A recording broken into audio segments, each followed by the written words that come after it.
So back to Steve. He's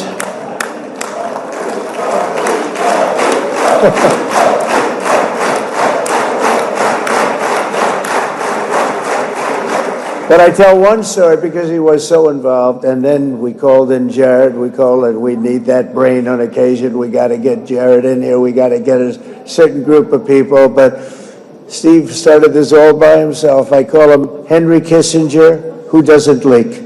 Okay? Henry is a big leaker. He leaked. Steve doesn't leak. Steve just wants to get the job done. He wants to do what's right. But I'll give you just a quick story because, as you know, he's working on the war with Russia and Ukraine, a war that would have never happened if I were president. A shame. 7,000 young soldiers a week are being killed. More than that this last week. It's a shame. It should have never happened. But it did happen, and we won the race, and I took over this horrible war that's been raging, and I thought it would be easily settled. I thought it was a hell of a lot easier than doing what we just did very successfully with Israel and a lot of other people. But this came first, and we'll get that one. But I set up a meeting for him to meet with President Putin, thinking it would be a 15 or a 20-minute meeting. Steve had no idea about Russia, had no idea about Putin too much, didn't know too much about politics, wasn't that interested. He was really good at real estate, but he had that quality that I was looking for, and I didn't see it around in too many ways. And I set up the meeting with Putin, and I called. I said, is Steve finished yet? That was about a half an hour into the meeting. No, sir, he's not. He's still inside. This is in Moscow. I said, well, how's he doing? I don't know, sir. He's still inside. I called up an hour later. Let me speak to Steve. Sir, he's still with Putin. He's with President Putin. I said, wow, that's a long meeting, 1 hour. I called up an hour later, he was still with Putin. 3 hours later, he was still with Putin. 4 hours later, he started to get the word that he was going to be coming out soon. And in 5 hours, he came out. I said, what the hell were you talking about for 5 hours? And he says, just a lot of interesting things. We're talking about a lot of interesting things, including what he went in there for, but you can't talk about it for 5. You can talk about it for a certain period of time, and you know what you're getting. But that's a talent. That's a talent where you can do that. Most people I'd send in, number one, they wouldn't be accepted. Number two, if they were, the meeting would last 5 minutes, and that's what happens with Steve. Everybody loves him. They love him on this side. They love him on the other side. And he really is. He's a great negotiator because he's a great guy. So thank you very much, Steve. Very much.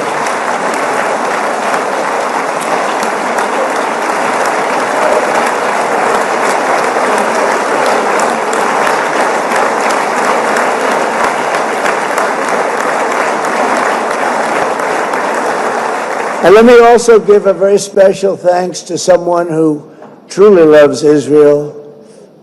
In fact, loves it so much that my daughter converted. My daughter converted.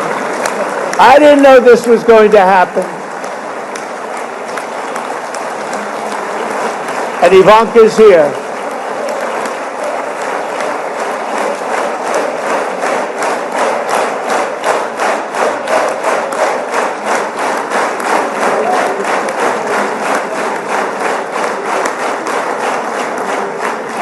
And Bibi, you do know this was not in the cards for me. You understand that.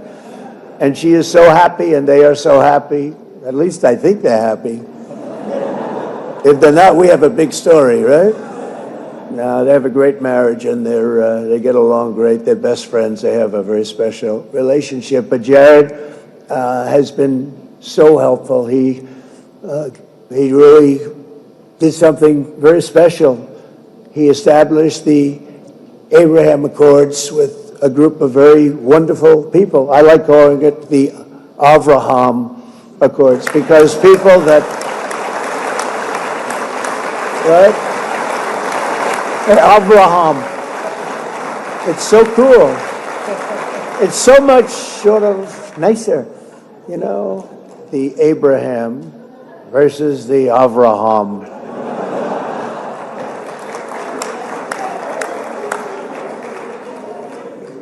I just don't want to sound too sanctimonious when I do it, so, you know, I sort of split it up. This way we keep everybody happy. But we have some very great talent, and they have no excuses for anything that's taken place, because we had some unbelievably good people working on this. And then you're going to add a man named Marco Rubio, who is also here. That's right.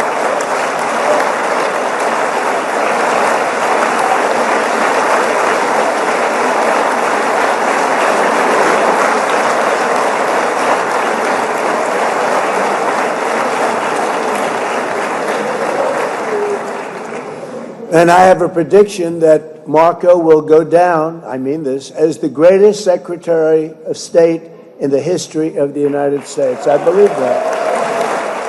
I believe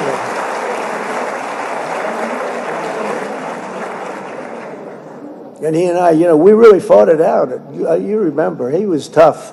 He was nasty. Who the hell thought this was going to happen, Marco, right?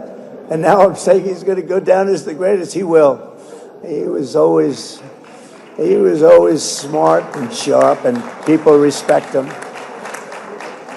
And then we have somebody who's young, but an unbelievable leader. I saw it a long time ago, and he's turned out to be even better than we thought. Right, Susie? I think even better. And that's Pete Hegseth, who is our Secretary of War, formerly Secretary of Defense.